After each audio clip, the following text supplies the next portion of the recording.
Okay, so hi. We're in May of 2020. We put out the Bonza pattern about a year ago.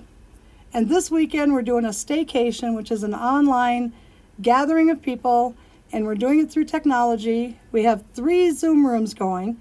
So if you hear a few bings and bongs and maybe you hear a little something, it's totally okay. We have 41 people following me right now in the sewing room. And there's another dozen people over in what we call the crazy room, which is basically the main retreat hall. So I'm coming to you just to do this quick little update to the pattern. We know that a lot of you have been making the Bonza. Now, for the sake of this maybe being shared to YouTube or somewhere else, the Bonza is bigger than a bionic gear bag, and it's reinforced with steel rods. You can see how pretty the lines are of this. Look at how nice it is. And this particular bag has been so beat up. It's gone through lots of airplane trips in my suitcase. It's just had it. But you can see it's still crisp and nice, and that's because there's rods that stabilize the whole bag. They're done on the outside. There's also some on the inside. You'll see it in the pattern. But if you haven't seen this bag, it's quite different than what the bionic gear bag was. That said, when I made my first 2 bags, this is bag number 2. Bag number 1, I gave away to somebody special to me in case she sees this. This is bag number 2, which is my personal one, which is also the one that's used in the pattern. Now, I used 2 different sewing machines when I did this on purpose. One of them was a Juki, a nice, sweet $1,000 machine. They're amazing. And the other machine was a 720, which is a big-bodied, beautiful machine, but it has 5.5 millimeter feet, which means it has tiny feet. A lot of the 7 series machines from Bernina have big feet. Now, the problem that some people ran into, and again, I did the first 2 on those 2 machines and I didn't have a problem. Almost right after we did that, some of our members were coming to us and saying that they were having problems doing the bag and that they were having a problem smooshing all of this down when they were putting the exterior on and when they were putting the binding on. So we took a second shot at it, and I have another Baby Lock machine, which is a 7 millimeter machine. It's a Solaris, it's beautiful, it's another Cadillac. But we decided to do a sew along here a couple months ago, and we tried it all over again. And yeah, I had a problem.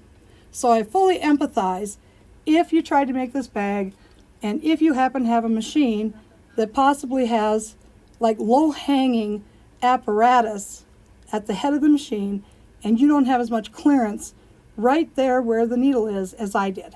So we made a second bag. So here's the workaround to it. What you want to do, here's another bag. Now this one did have its rods in it, and then I backed it up to where you could fix it.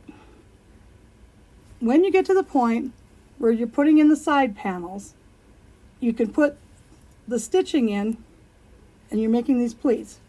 You can do this all the way up on one side, but on the other side, all you have to do is stitch halfway up on each one of these pleats, and then don't put your rods in yet. You can put your exterior on, you can do your side bindings, then you can insert your rods, and then finish stitching this before you put the last binding and zipper on. And it works. Now, to prove the point, I've got my Baby Lock Solaris set up just over here. We're going to switch over there, and I'm just going to try to make sure I can illustrate this in a good way so that you can see it. So let's go over there. Okay, so I'm not going to be sewing this right now. All I really want to do is just show you this clearance.